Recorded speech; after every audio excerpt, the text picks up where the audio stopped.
Hello and welcome back my viewers. दोस्तों, आपने देवरा film तो देखी ही होगी। नहीं देखी तो बस इतना समझ लीजिए कि यार ये भी बाहुबली है, बस किसी और के पॉइंट ऑफ व्यू से, किसी और के नजरिए से। मतलब उसमें था ना कि बाहुबली को कटप्पा ने क्यों मारा, इतने बड़े योद्धा को कैसे कोई मार सकता है। यहाँ पर भी कुछ ऐसा ही होता है। मतलब कि जो देवरा है वो एक योद्धा है, तो उसको उसके बेटे ने क्यों मारा। एक ऐसा योद्धा जो 40 लोगों को मौत के घाट यूं ही उतार देगा, जिसके हथियार निकालने से ही लोग डर जाते हैं, उसको एंड में उसके छोटे से बेटे ने मार दिया। आखिर क्यों, इस बात का जवाब आपको सेकंड पार्ट में मिलेगा। एंड तो उसमें तो अभी समय है, तो उससे पहले पहले फिल्म की कहानी बात कर लेते हैं। क्या है, म्यूजिक कैसा है, एक्टर्स की एक्टिंग कैसी लगी, और फिर बात करेंगे कि कोरतला शिवा आखिर राजा मौली को इम्प्रेस करने में क्यों लगे हुए हैं। देखा जाए दोस्तों तो टिपिकली साउथ फिल्मों की तरह ही इस फिल्म की कहानी भी 2-4 मिनट आगे बढ़ती है और फिर फ्लैशबैक में जाती है 1984 में। 1984 में जाती है, रत्नागिरी के पास एक गांव है जहां के कुछ लोग समुद्र की रक्षा करने के लिए अंग्रेजों से लड़ाई लड़ते हैं। आगे उनके पास आजादी के बाद कुछ काम नहीं होता, उनकी कोई कद्र नहीं करता, कोई पूछता नहीं है।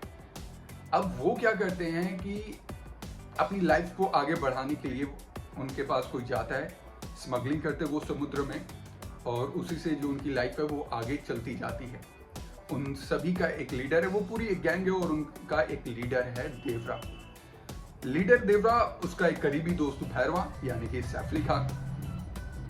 अब आप सरप्राइज होंगे कि देवरा का वहां पर जो गांव वाले हैं वो बहुत सम्मान करते हैं, उसके पावर के बारे में बात करते हैं, और ये बात भैरवा और बाकी की गैंग मेंबर्स को बहुत चुभती है, वो उससे चिढ़ते हैं। एक बार फिर से वो स्मगलिंग करने के लिए जाते हैं समुद्र में। स्मगलिंग करने के लिए पहुंचते हैं, लेकिन उन्हें कोस्ट गार्ड वाले पकड़ लेते हैं। फिर उससे देशभक्ति और उसके बुजुर्गों के बारे में जो थे उन्हें उनके बारे में याद दिलाता है कि वो कैसे थे, क्या करते थे। तो यहाँ पर जो देवरा का दिल है, जो हृदय है, वो चेंज होता है, परिवर्तन होता है। अब ये ऐसा नहीं है कि अचानक से चेंज होता है, परिवर्तन होता है, उसके पीछे एक ट्रेजेडी होती है। जब आप फिल्म देखेंगे तो आपको पता चलेगा कि क्या हुआ था। कोरतला शिवा, पहले वेट, देवरा का दिल तो परिवर्तन हो जाता है, चेंज हो जाता है, लेकिन बाकी लोग वैसे की वैसे रहते हैं। देवरा वापस आता है अपने गांव पर और सबको कहता है कि आज के बाद कोई भी स्मगलिंग करने नहीं जाएगा।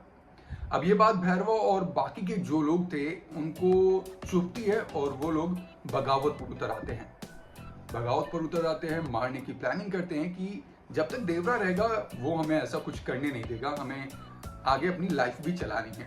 बगावत पर उतर आते हैं, फिर एंड में उसे मार देते हैं। अब वो तो नहीं मार पाते, लेकिन उसका छोटा सा बेटा देवरा को मार देता है। अब क्यों मारता है, इसका जवाब आपको सेकंड पार्ट में मिलेगा। लेकिन कैसे मारता है और इसके पीछे की पूरी कहानी क्या है, ये सब कुछ जानने के लिए आपको फिल्म देखनी पड़ेगी। दोस्तों, शुरू से देखा जाए तो टिपिकली साउथ वाली वाइब आई। ऐसा नहीं लगा कि यहाँ कुछ अलग हटकर बनाने की कोशिश की। विलन से इंट्रोड्यूस किया गया फिल्म को। विलन सैफ अली खान थे फिल्म के, और उनके एक्सप्रेशंस, उनकी एक्टिंग बहुत कमाल की लगी। उन्हें जिस तरह से इंट्रोड्यूस किया गया, उसके बाद एंट्री होती है आप सभी के फेवरेट एनटीआर की, देवरा की।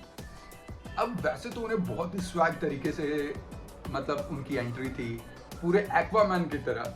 वो समुद्र की धारा के बिल्कुल उल्टा जो होता है ना, उल्टा तैरते नजर आते हैं, वेल की तरह वो छलांग लगाते हैं, एंड वो चीज काफी सरप्राइज करती है। आपको अच्छा तब लगेगा जब दोनों एक ही फ्रेम में एक साथ नजर आते, क्योंकि वो पहले दोस्त थे, फिर बाद में विलन बनते हैं। बट यहाँ पर क्या होगा कि देवरा के सामने, जूनियर एनटीआर के सामने सैफ अली खान एक्टिंग के मामले में तो बहुत फीके नजर आएंगे।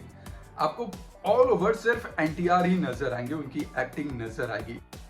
अब वैसे देखा जाए दोस्तों तो मतलब कई बार आप जब फिल्म देखेंगे तो आपको लगेगा कि यार ये कहानी तो मुझे मालूम है। आप लीड करते हैं कहानी देखते वक्त, फिल्म देखते वक्त, लेकिन कई बार ऐसा होगा कि कहानी लीड करेगी, कई बार ऐसा होगा कि आप साथ साथ पैरेलली चलेंगे।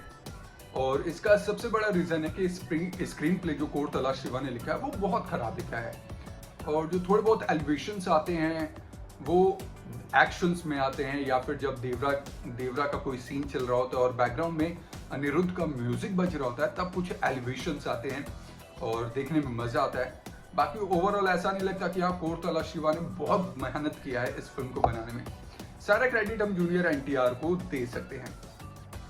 बाकी बात करें सैफ अली खान की, तो सैफ अली खान यार नो डाउट कि इन्होंने काम बहुत बढ़िया किया है, बहुत डरावने लगे, एक्सप्रेशंस, एक्टिंग कमाल की लगी, लेकिन उन्हें मौका दिया ही नहीं गया, उन्हें खुले सांड की तरह छोड़ा ही नहीं गया कि वो फिल्म में कुछ करे।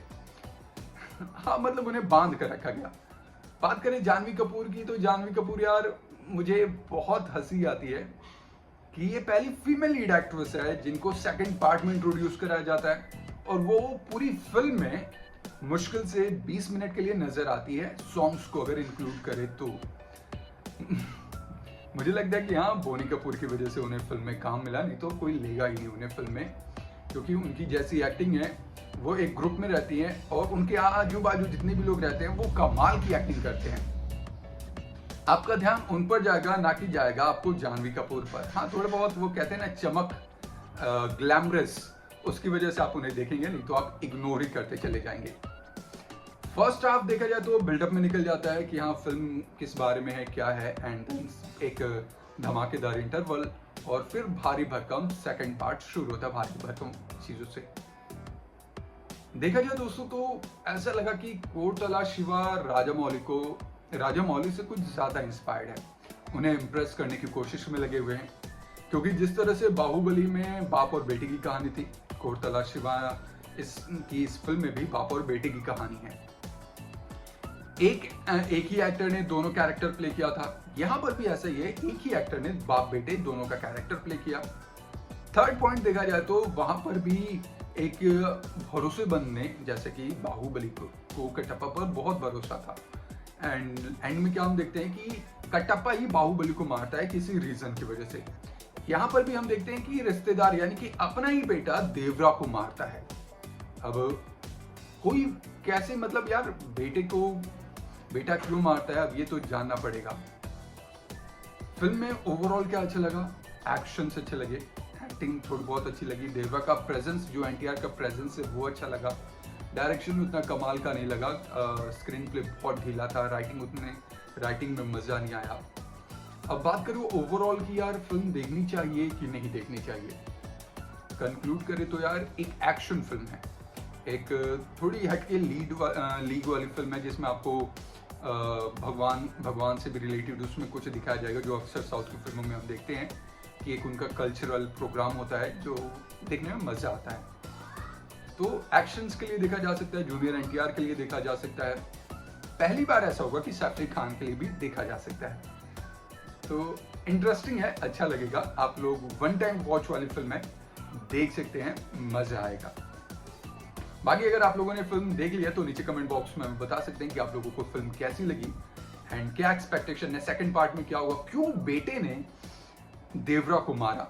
नीचे कमेंट बॉक्स में आप अपनी राय में जरूर शेयर करें और ऐसे इंटरेस्टिंग वीडियोस के लिए, रिव्यूज, ओरिजिनल रिव्यूज के लिए हमारे चैनल को सब्सक्राइब करें, लाइक करें। Thank you so much.